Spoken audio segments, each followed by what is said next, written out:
You are watching ILFL Soccer Nights. Sponsored by Mashuri এবং Hawk and Eagle.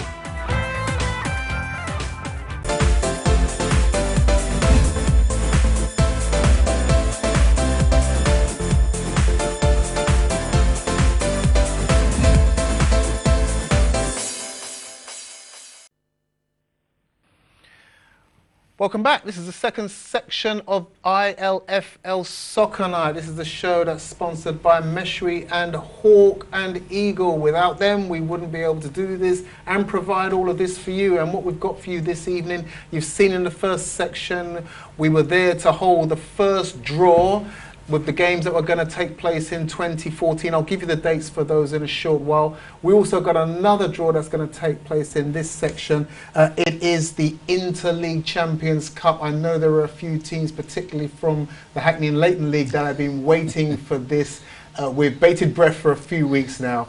But before we get to that, we have another tournament that we need to speak to you about that's happening in 2014, a brand new tournament. This is a nationwide tournament that we're here to talk about. We have a couple of guys who've come down the M1, it would be, and around the North Circular to be with us. No, it's not the boys from Luton Berry Park.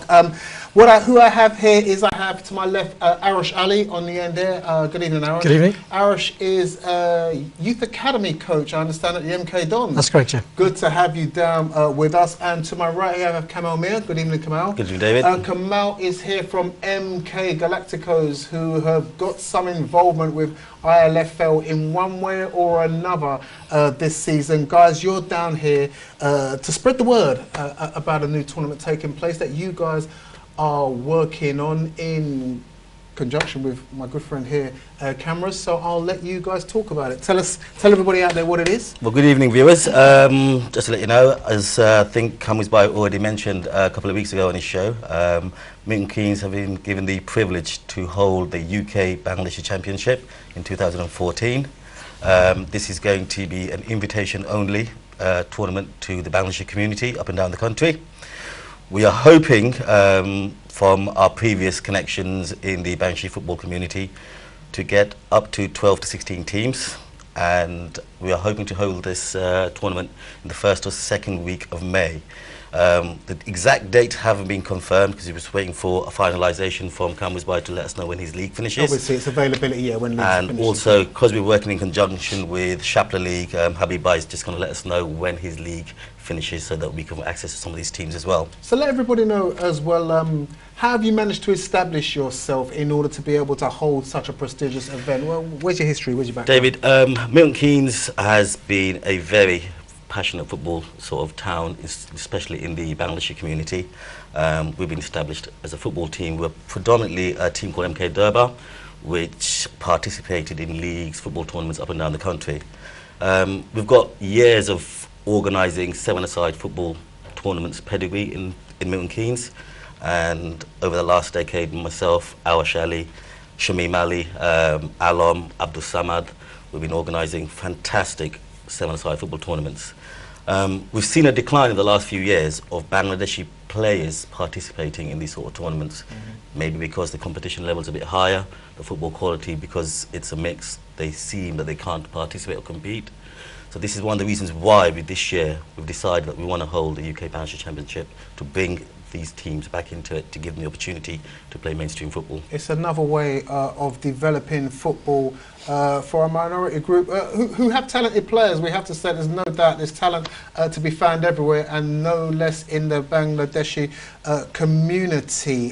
Arash, working over at the academy, you can pretty much echo what's been said over here, can't you? Yeah, definitely. I mean, as Kamal mentioned, one of the things that I've seen, obviously, is the decline of participation of Bangladeshi footballers in mainstream football. I mean, you know, I go up and down the country with MK Dons playing against, you know, Premier League sides, you know, and also first division, second division sides. One of the things that I see is a lack of, you know, Asians, if you like, in those type of academies. However, you know, we are starting to make inroads, you know, into the mainstream professional football. I mean, for example, if you look at Liverpool, they just recently signed an Asian footballer, I think it's under 16 level. Even at the MK Dons now, we've got a Bangladeshi player actually at the under 13s level. He's probably one of the best players in that team at the moment.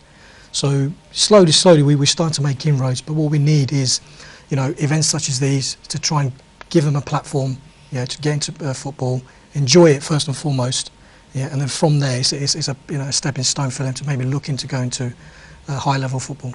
And a big tournament is again, cameras for ILFL to be involved with as well, isn't it? It is indeed, David, and just like the project we introduced and discussed in the first one, you know, ILFL likes to listen to its members. There was a lot of interest for you know, one-day tournament style format. We've done that.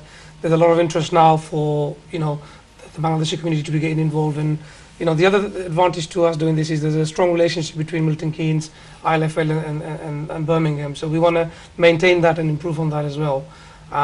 Just touching on RC side, it's good to see these you know, Asian players coming through. And yes, this is sort of a bit too far for anyone to progress from this stage because it's adult football.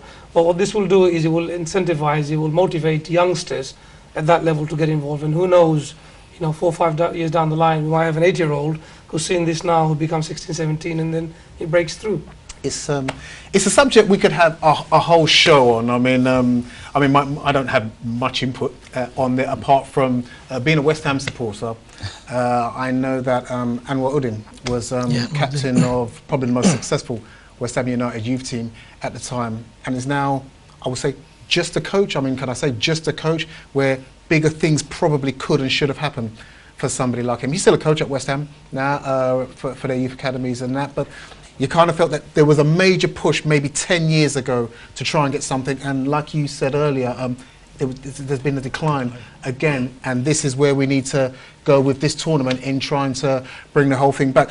Like I said, we could talk all night about this and run a whole show on it, but we have another draw that takes place in this section, and we need to do it ASAP, because I know the boys behind the window are jumping up and down frantically and telling us that we've got to go to a break really, really quickly. So before we do that, we need to get another draw. So Jermaine, Arosh, you are the draw masters.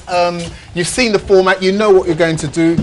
We're not going to waste any more time of it. Arosh, you're going to draw the home teams. Jermaine, you're going to draw the away teams. We're going to do that right now, and boys, this is what you've been waiting for. It's the quarterfinals of the Interleague Champions Cup. Off you go, gentlemen. Draw them out and shout them out to the world. Home team, yeah.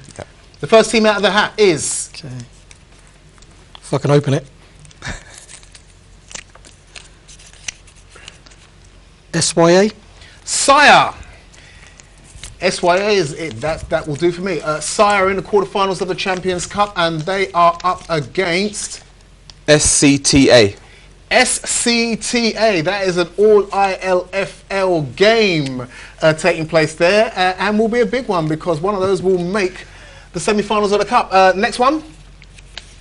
Stepney. Stepney, our current Premier Division champions. Are they going to get a big team in the quarterfinals?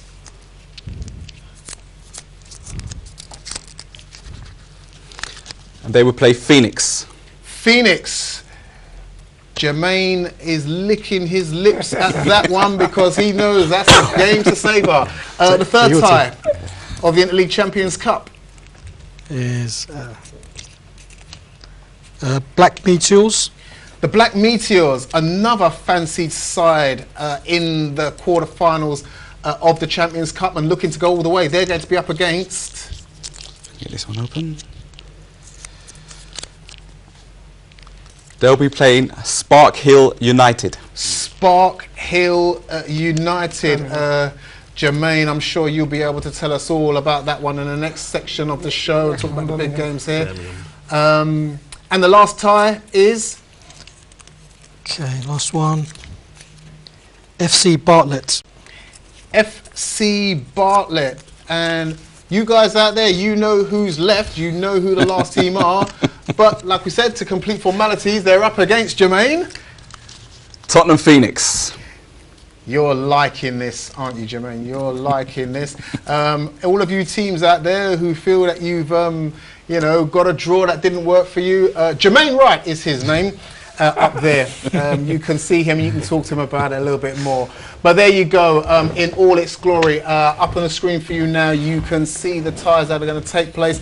All of these ties are taking place on the 2nd of February, so you've got a little while to lick your lips and say, but what's coming? It's Sire versus SCTA, Stepney take on Phoenix, Black Meteors take on Sparkhill United, and FC Bartlett play Tottenham Phoenix. Jermaine, I've got to turn to you and say, where's your fancy there? I'll be honest with you, one of the teams that was definitely overlooked in the first round was FC Bartlett. Since I was last on the show, they've shot right up to the top of the Premier League, beating Phoenix on the way. They're like a young Arsenal side that's matured, and they're playing some great football. They're a well-run side. A credit to Tower Hamlets, a credit to Hackney and Leighton as well. And I think they're going to keep up the 100% record of winning a trophy every season, and they could quite possibly win 2 or 3. So I think at the moment they're the team to beat at the moment. All right, so there you go. Jermaine Wright's writing off Tottenham Phoenix. Cameras. The only surviving Birmingham team there is Sparkhill United. When I went to see them in the first rounds, they looked good, but I think the teams from the Hackney and Leighton League were stronger, so it's up to them really now how they come prepared in the quarterfinals and whether they go back the only team to remain or another team to go out. So. Sparkhill, you have been warned. You are representing the Birmingham Massive, so bring your best in 4 weeks' time to take on the Black Meteors, because you're not up against a Mickey Mouse team. Like I said, it was a draw that a lot of us were looking forward to. It's the Interleague Champions Cup quarterfinals taking place on the 2nd of February. Guys, listen, like I said, I would have loved to have heard more from you and given you more time to speak, but that's fine. There you go. Pleasure being here. Time is up, but look forward to seeing you again, and glad for you guys for coming down this evening. It's been a pleasure. Guys, we've got to take another break. In the third section of the show, more to come. We've got another cup tournament to take place, another draw taking place, and another tournament to tell you about. Stick around. We'll be right back after this short break.